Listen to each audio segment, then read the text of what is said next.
रामचंद्र जी, लक्ष्मण जी और माँ जानकी को ले जा करके अगस्त जी के यहाँ पहुंचा देते हैं और अपने गुरु ने से गुरु होते हैं।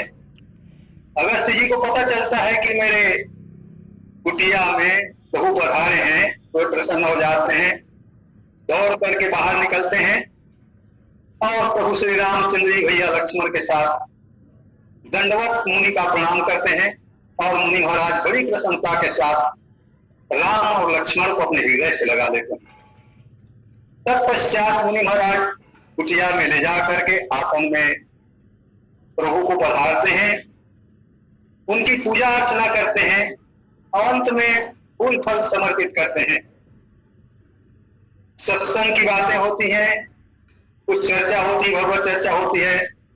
तत्पश्चात भगवान श्री रामचंद्र जी अगस्त्य जी से कहते हैं कि हे मुनि महाराज, आपसे तो कुछ छिपा हुआ नहीं है, मैं किस लिए वन में आया हूं, अतः मुझे राक्षसों का वध करने का मंत्र बताइए।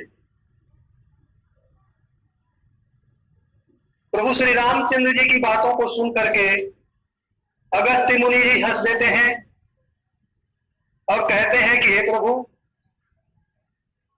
आप तो कालों के भी काल हैं और तीनों लोक के स्वामी हैं, फिर भी आप मुझसे एक मनुष्य की तरह पूछते हैं। मुझे जो कुछ भी ज्ञान है वह तो आपकी महिमा का प्रभाव है, आपके भजन का प्रभाव है। फिर भी प्रभु आपने मुझसे पूछा है, मैं अपनी वाणी को पवित्र करने के लिए अवश्य आपको एक मार्ग बताऊंगा। और तब अगस्त जी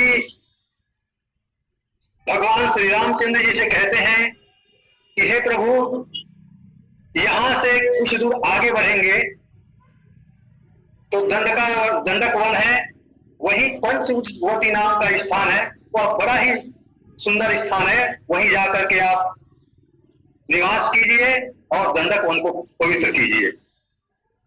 और इस प्रकार से अगस्त जी की आज्ञा को पा करके चले राम मुनियाय सुपाई और तुरंत ही पंचवटी नियर आई। मुनि की आज्ञा पाकर भगवान श्री रामचंद्र जी पंचवटी की ओर जाते हैं। दंडक वन में पांव रखते ही दंडक वन की शुष्कता मिट जाती है, दंडक वन पवित्र हो जाता है। दंडक वन को श्राप था। ये श्राप की कथा दो प्रकार की मिलती है। मैं फिर भी यहाँ तो जुड़े हुए जितने हमारे संत जन हैं, सब विद्वान लोग हैं, फिर भी उनके सामने ये कथा मैं कह रहा हूं। कथा तो कहनी चाहिए और सुननी भी चाहिए। कथा सुनने से मन निर्मल होता है और भगवान में प्रेम होता है। आइए ये सांप की कथा मैं आप लोगों से आप निवेदन करूं। इक्ष्वाकु के पुत्रों में सबसे छोटा पुत्र बड़ा ही शूरवीर था, बलवान था, विद्वान था, प्रजासेवी था। प्रजासेवी होने के नाते वे प्रजा में प्रिय भी हो गए थे। उन्हीं का नाम दंड था। उनके पिताजी ने इनको राज्य विंध्याचल पर्वत के 2 शिखरों के मध्य का भाग दिया था और यहीं वे बहुत दिनों से राज्य कर रहे थे। क्योंकि प्रजा उनको बहुत चाहती थी, उनके राज्य में बड़ी सुख समृद्धि थी, हरियाली थी। एक दिन संयोग से राजा दंड विचरण करते हुए शुक्राचार्य के आश्रम तक पहुंच गए और आश्रम के बाहर शुक्राचार्य की बड़ी पुत्री अर्जा विचरण कर रही थी। वह बहुत सुंदर थी। राजा दंड ने उसे देखा, उस कन्या को देख करके वो मोहित हो गए, कामासक्त हो गए और उन्होंने कन्या का परिचय पूछा और उनसे प्रणय निवेदन किया। कन्या ने जब अपना परिचय बताया, मैं शुक्राचार्य की पुत्री हूं, तो दंड ने कहा वो तो मेरे गुरु हैं। तो कन्या ने कहा कि मेरे पिताजी के आप शिष्य हो, इसलिए मैं आपकी बहन हूं। आप तो मुझसे इस प्रकार की चर्चा नहीं करनी चाहिए।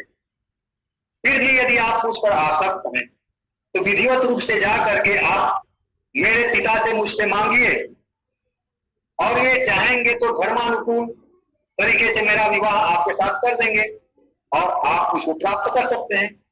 परंतु राजा दंड कामासक्त हो गया था, कामांध हो गया था। उनके पास इतना समय नहीं था, वो जरा भी समय बर्बाद नहीं करना चाहता था।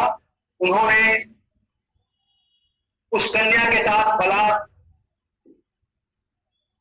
गुरुपुत्री के साथ भोग कर दिया। अब भोग करने के पश्चात कन्या को वहीं छोड़कर राजा दंड अपने राज्य को लौट गए।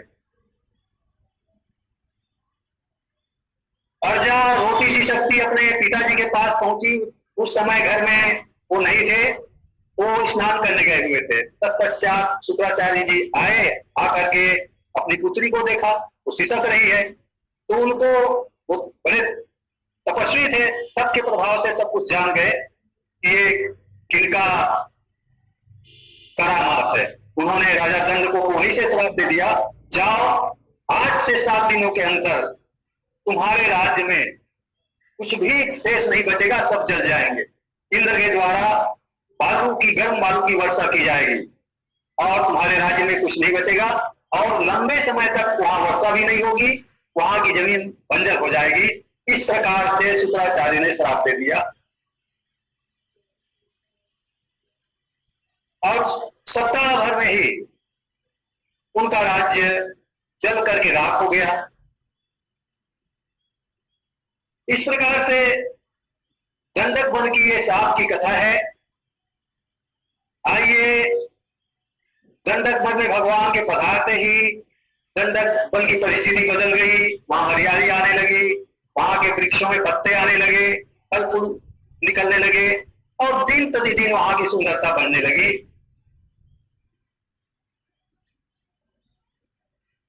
भगवान श्री रामचंद्र जी दंडक वन में प्रवेश करते हैं तो सबसे पहले उनकी भेंट होती है गिद्धराज जटायु से। गिद्धराज से भेंट भई, बहुविधि प्रीति बढ़ाई, गोदावरी निकट प्रभु रहे परण गृह छाई, श्यावर रामचंद्र की जय। गिद्धराज जटायु से भेंट होती है, भगवान श्री रामचंद्र जी उनसे प्रीति करते हैं, उनसे दोस्ती करते हैं और आगे जाकर के पंचवटी, जहां पर गोदावरी नदी बहती है, गोदावरी नदी का वह करार जहां पर धनुष आकार से गोदावरी नदी मुड़ी हुई है, वहीं पर भगवान श्री रामचंद्र जी कुटिया बना करके वहां निवास करने लगे। और जब ते राम किन्नतः वासा, सुखी भये बीती मुनि त्रासा। भगवान ने वहां निवास किया, वहां मुनि महात्मा लोग सब सुखी हो गए और दंडक वन का शाप मिट गया। वहां जितने पशु पक्षी थे सब आनंद से वहां रहने लगे। उसी समय की बात है, एक बार प्रभु सुख आसीना, लक्ष्मण बचन कहे छलहीना।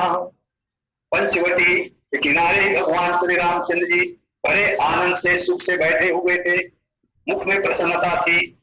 लक्ष्मण जी ने सोचा बड़ा अनुकूल समय है, मेरे मन में जो प्रश्न है उन प्रश्नों का उत्तर प्रभु से जान लेना चाहिए। और प्रभु से प्रश्न करते हैं। देखिए, प्रश्न 4 प्रकार का होता है। पहला प्रश्न तो विवादार्थ, जिसमें जीत हार का प्रश्न रहता है और ये तुच्छ कोटि का प्रश्न माना जाता है।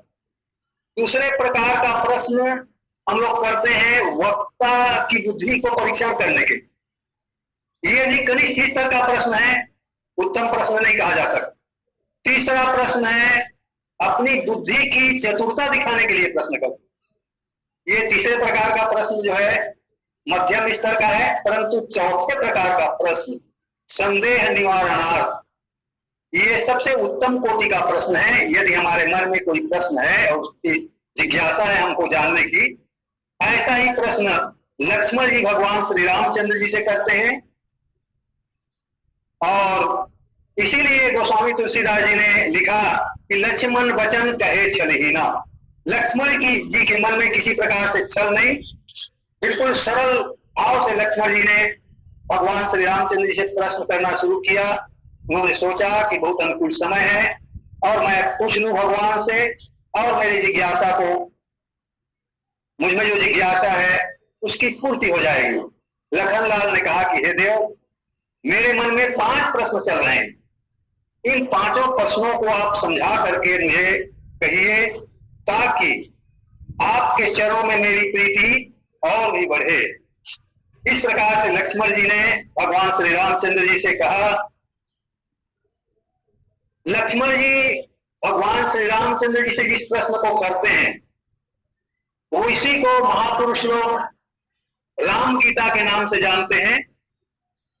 प्रश्न तो बहुत कठिन है, परंतु गोस्वामी तुलसीदास जी ने और भगवान श्री रामचंद्र जी ने इसको इतना सरल कर दिया है कि कम बुद्धि वाले के भी दिमाग में ये उतर जाए।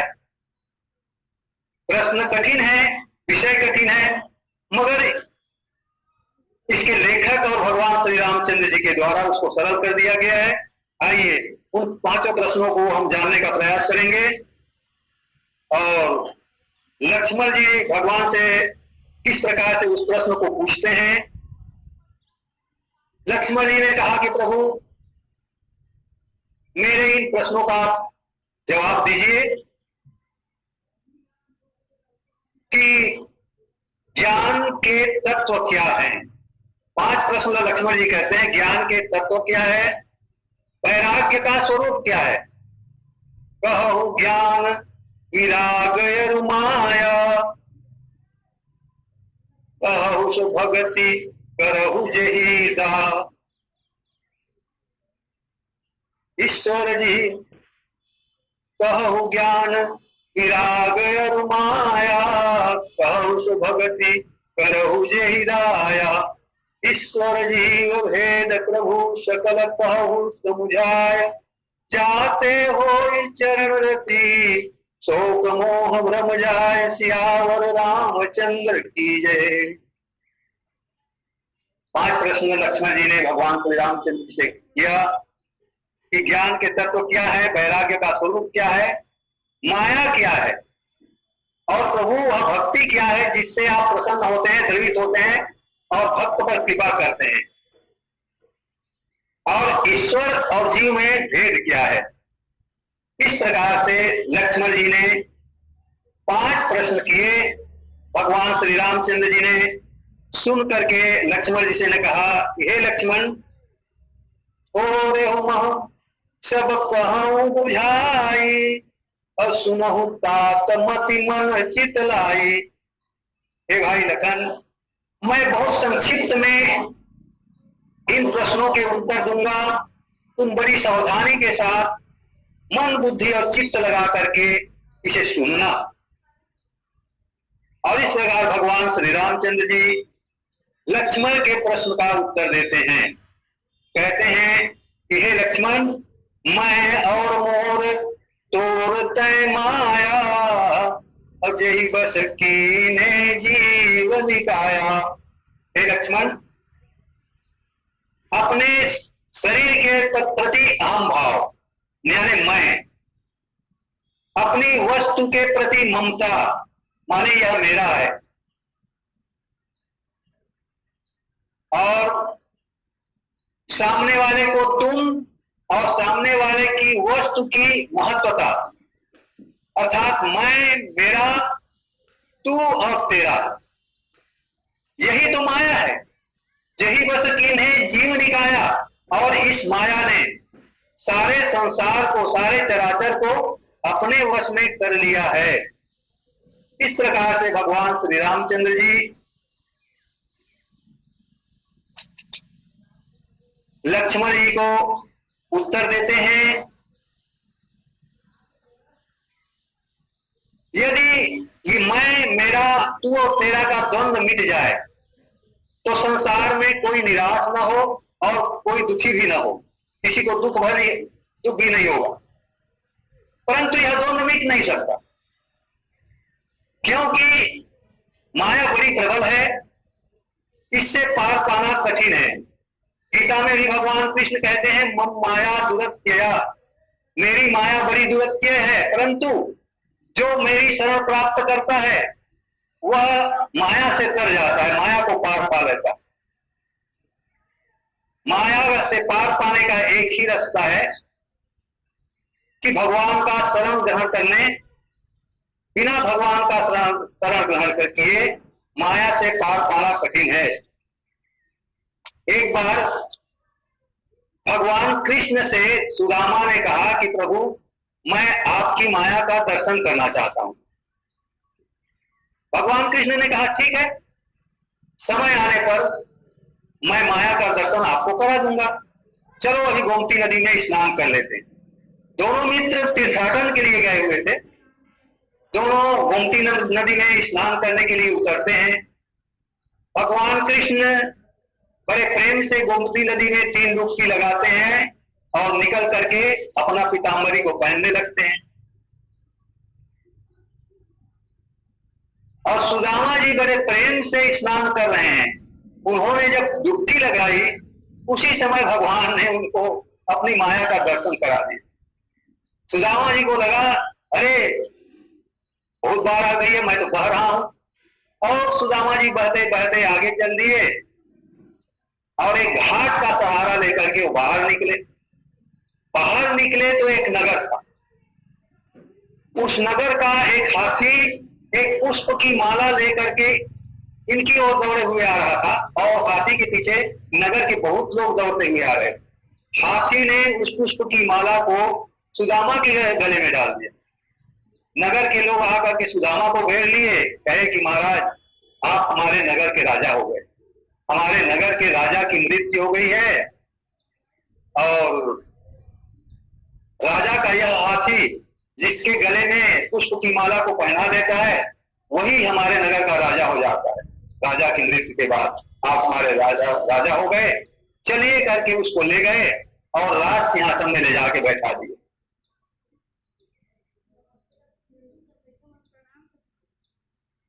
कुछ दिनों के पश्चात एक बहुत ही सुंदर कन्या से उनका विवाह भी हो गया। 10-12 वर्ष के दाम्पत्य जीवन में उनको 2 पुत्र भी हो गया। उसी समय उनकी पत्नी बीमार पड़ी और मर गई। पत्नी के मरते ही सुदामा जी बड़े व्याकुल हो गए, रोने लगे। उतने में नगर के लोग आ गए, कहे महाराज रोना धोना छोड़िए, हमारे नगर का ये नियम है कि आपकी पत्नी मरने का बाद जहां जाएगी आपको भी वहीं जाना पड़ेगा। चलिए चिता तैयार हो गया है, पत्नी के साथ आपको भी बैठना पड़ेगा। बेचारे सुदामा जी पत्नी का रोना तो भूल गए, अपनी रोना रोने लगे। उन्होंने कहा कि नहीं, मैं आपके नगर का निवासी नहीं हूं, मैं परदेसी हूं, मुझ पर आपका नियम लागू नहीं होगा। तो लोगों ने कहा नहीं महाराज, आप तो हमारे यहाँ के राजा थे, आप तो प्रथम नागरिक थे, आपको के ऊपर तो कानून पहले लागू होगा। चलिए जल्दी से, चिता के तैयार हो गई है, चिता में बैठना है। अब सुदामा जी मजबूर हो गए। उन्होंने कहा ठीक है, मैं चिता में बैठूंगा, लेकिन मुझे स्नान करने दीजिए और थोड़ा संध्या बंदन कर लूं, भगवान का भजन कर लूं, तत्पश्चात मैं चिता में बैठूंगा। तो उनको अनुमति दी गई और उनके पीछे 3-4 पहरेदार लगा दिए ताकि सुदामा कहीं भाग न जाए। सुदामा जी गोमती नदी में स्नान करने के लिए उतरे, 3 डुबकी लगाई और रोते हुए चलो भाई अब तुम उसको चिता में बैठना है करके निकलने लगे। तो देखे क्या वहां कृष्ण भगवान पीताम्बरी पहन रहे थे। कृष्ण भगवान ने पूछा सुदामा जी क्यों रो रहे हो? सुदामा जी इधर देखते हैं, अक्का बक्का हो गए, महाराज कुछ समझ में नहीं आ रहा है। अरे यही तो मेरी माया है, जो ना हो वह सत्य प्रतीत हो, वही तो माया है। माया का अर्थ होता है विस्मरण। मां निषेधात्मक शब्द है और या हकारात्मक है। मां माने नहीं, या माने है। जो नहीं है वस्तुतः वही है प्रतीत हो, यही माया है।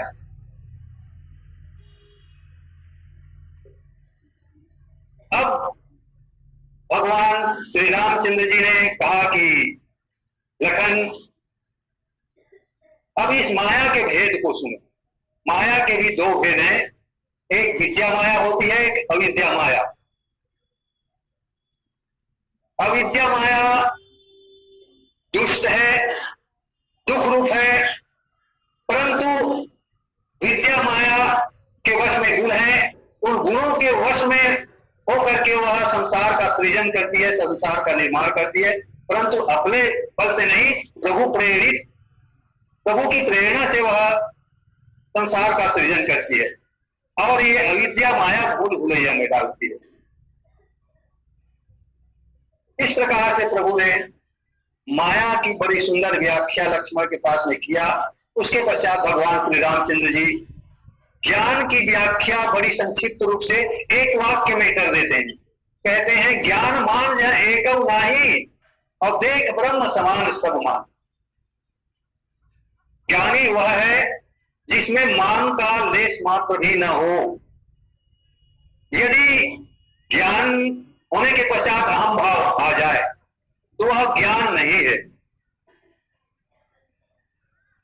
सच्चा ज्ञान तो ईश्वर की प्राप्ति कराता है और असत्य ज्ञान बंधन में डालता है। तो ज्ञानी वही है जिसमें नाम मात्र का भी अहम नहीं है और सब में ब्रह्म को समान रूप से देखता है। वस्तुतः सर्व खलविदम ब्रह्म नेह नानास्ति किंचन। ये समस्त संसार, ये समस्त जगत की ब्रह्म स्वरूप है। यहां नाना वस्तु और किसी प्रकार की कुछ नहीं है। अर्थात समान रूप से ब्रह्म को संसार में देखना और किसी प्रकार का अहम भाव या मान न होना, यही ज्ञानी का लक्षण है। इस प्रकार से भगवान श्री रामचंद्र जी लक्ष्मण जी को ज्ञान की परिभाषा बताते हैं। अब भगवान वैराग्य की ही बात करते हैं। कहते हैं कि हे लक्ष्मण, कहिए तो तात सो परम विरागी, तृण सम तीन सिद्ध गुण त्यागी। भगवान राम कहे कि हे लक्ष्मण, जो सारी सिद्धियों को और तीनों गुणों को तिनके के समान त्याग दे, जो सारी सिद्धियों को और तीनों गुणों को तिनके के समान त्याग दे, वही वैरागी है। सत्व, रज और तम तीनों गुणों को त्यागो। तमोगुण से नींद अधिक आती है और सतोगुण से नींद कम आती है। इसका साक्षात उदाहरण है हमारे प्रश्नकर्ता पूज्य लक्ष्मण जी महाराज। उन्होंने 14 वर्ष तक निद्रा को त्याग कर दिया है, उन्होंने अपनी पत्नी का परित्याग कर दिया है तथा समस्त प्रकार के सुखों को त्याग कर दिया है। तो लक्ष्मण जी के समान वैरागी और कौन हो सकता है। इस प्रकार से लक्ष्मण जी के बारे में गोस्वामी तुलसीदास जी लिखते भी हैं, भगति ज्ञान वैराग्य जनु सोहत धरे शरीर। लक्ष्मण जी तो वैराग्य के मूर्तिमान रूप हैं। आगे भगवान श्री रामचंद्र जी चर्चा करते हुए लक्ष्मण जी से कहते हैं कि हे लक्ष्मण, माया ईश नयाप कहां जान कहिए सोई जीव। जो माया को, ईश्वर को और अपने स्वरूप तीनों को नहीं जानता, वही जीव है। अब ईश्वर और जीव में भेद बता रहे हैं। जो माया को, ईश्वर को और अपने स्वरूप को नहीं जानता, वही जीव है। और ईश्वर कौन है? जो कर्म के अनुसार जीवों को बंधन एवं मोक्ष प्रदान करता है और जो सबसे परे है और जो माया का प्रेरक है, वह ईश्वर है। इस जीव और ईश्वर के लक्षण बताने के पश्चात जीव और ईश्वर में और क्या क्या भेद है, इस विषय में भगवान श्री रामचंद्र जी संक्षिप्त में बताते हैं कि हे लक्ष्मण, जीव अनेक हैं, ईश्वर एक है। जीव परतंत्र है, ईश्वर स्वतंत्र है। जीव अज्ञानी है, ईश्वर ज्ञानी है। जीव अल्पज्ञ है, ईश्वर सर्वज्ञ है। जीव माया के वश में है और माया ईश्वर के वश में। इस प्रकार से ईश्वर जीव भेद प्रभु सकल कहु समझाए, का के प्रश्न का उत्तर भगवान श्री रामचंद्र जी लक्ष्मण जी को देते हैं। ईश्वर और जीव के भेद को लक्ष्मण के सामने प्रस्तुत करते हैं। आइए भगवान श्री रामचंद्र जी कहते हैं कि धर्म ते विरति जोग ते ज्ञाना, अज्ञान मोक्ष प्रद वेद बखाना। स्वधर्म के पालन से वैराग्य होता है। देखिए, वैराग्य का दो मार्ग है। धर्म की एक सड़क है, एक सड़क जा रही है, तो आगे चल करके वह दो भागों में विभाजित हो जाता है, दो मुड़ जाती है वह सड़क। तो एक स्वर्ग को जाता है, सुख को जाता है, और एक वैराग्य की ओर जाता है। अब हमको यहां पर निर्णय करना होता है कि धर्म की इस सड़क में चल के हमको वैराग्य की ओर चलना है कि सुख प्राप्त करना है।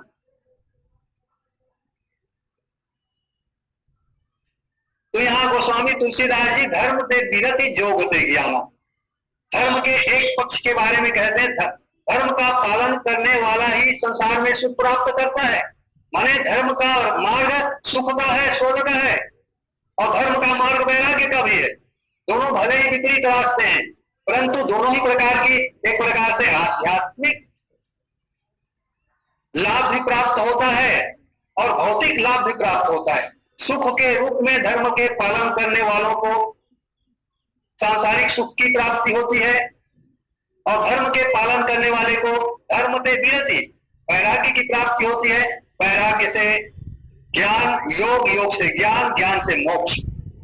इस प्रकार से धर्म के मार्ग चलने वाले को जो दो मार्ग है, वहां पर ये निर्णय करना पड़ता है कि मुझे सांसारिक सुख प्राप्त करना है या आध्यात्मिक ईश्वर दर्शन करना। तो ये विरति का मार्ग, वैराग्य का मार्ग, ईश्वर दर्शन का मार्ग है। स्वधर्म के पालन से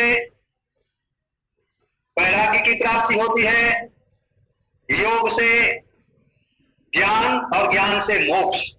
परंतु हे लक्ष्मण, मैं जिससे खुश होता हूं, मैं जिससे प्रसन्न होता हूं, मैं जिससे द्रवित होता हूं, वह है मेरी भक्ति।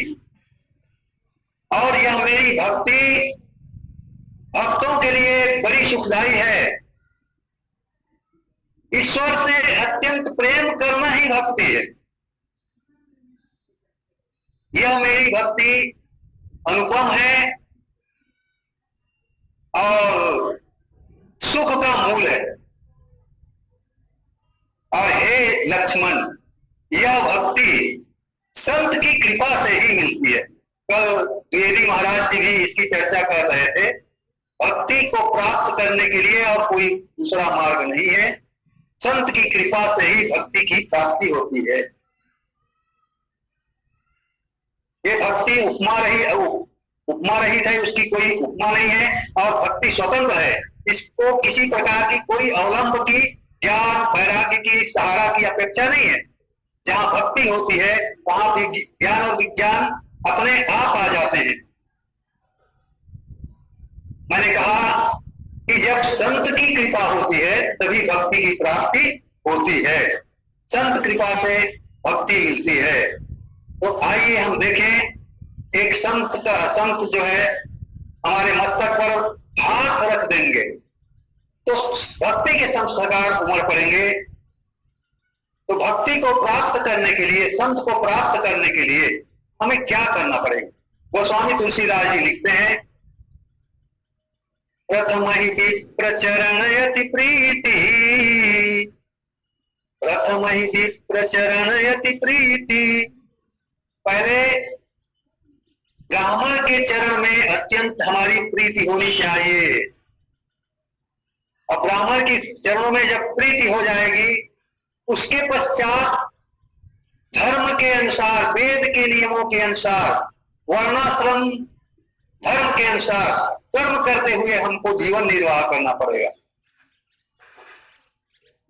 ब्राह्मणों के चरणों में प्रीति हो, वेद की रीति से वर्णाश्रम धर्म के अनुसार कर्म करते हुए जीवन का निर्वाह करना है।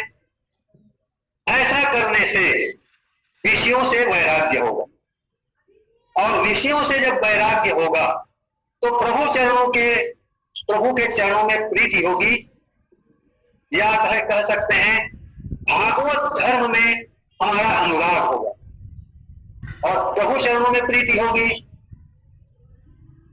संत की प्राप्ति की या भक्ति की प्राप्ति की, भक्ति के साधन को बताते हुए गोस्वामी तुलसीदास जी लिखते हैं कि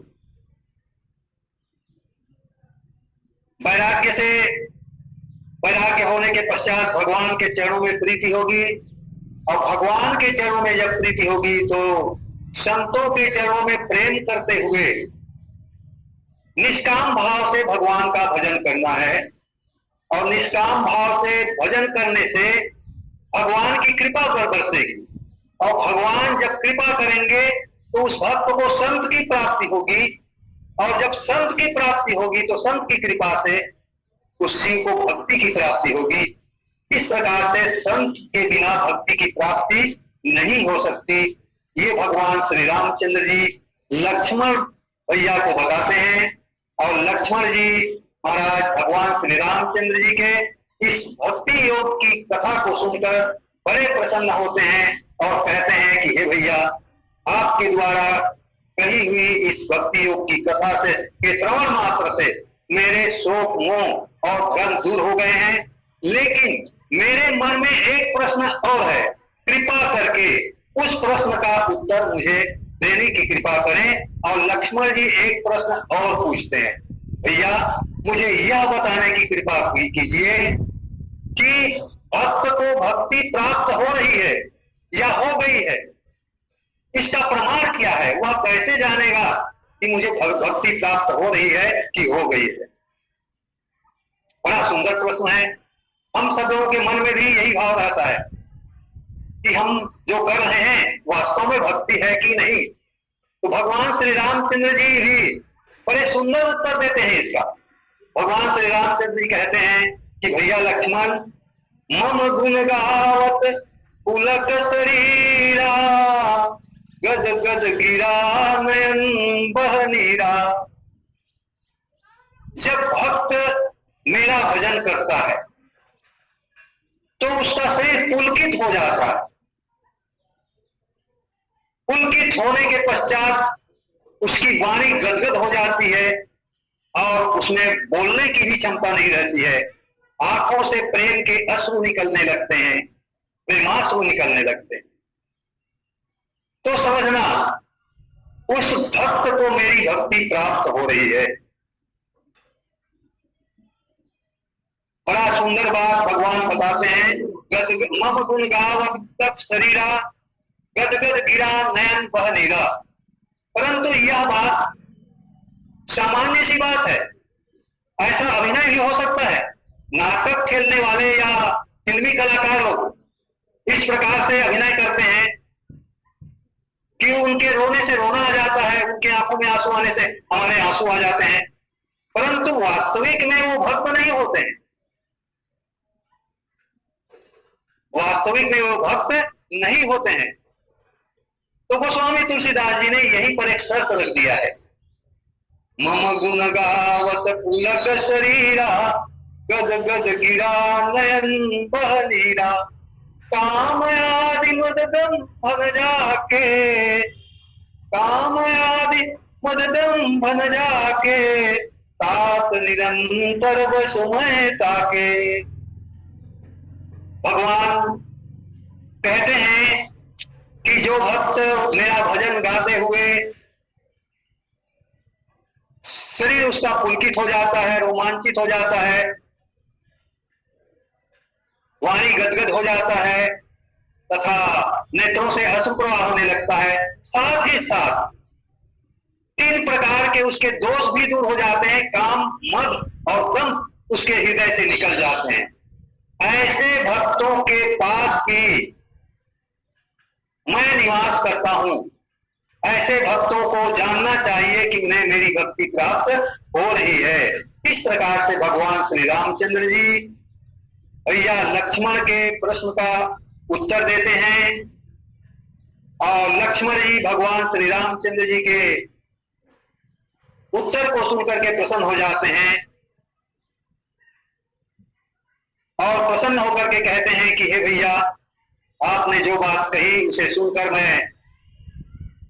मेरे सभी शोक मोह भ्रम दूर हो गए हैं, मुझे बड़ा सुख मिला है। ऐसा कह के लक्ष्मण जी भगवान श्री रामचंद्र जी के चरणों को प्रणाम करते हैं। उन्हें अतिशय आनंद होता है। लक्ष्मण जी की ऐसी स्थिति को देख करके भगवान श्री रामचंद्र जी भी उन्हें गले से लगा लेते हैं। इन्हीं शब्दों के साथ में मैं अपनी वाणी को यही विराम दूंगा। आदरणीय पटेल जी को सादर मंच पर आऊंगा। श्री रामचंद्र की जय।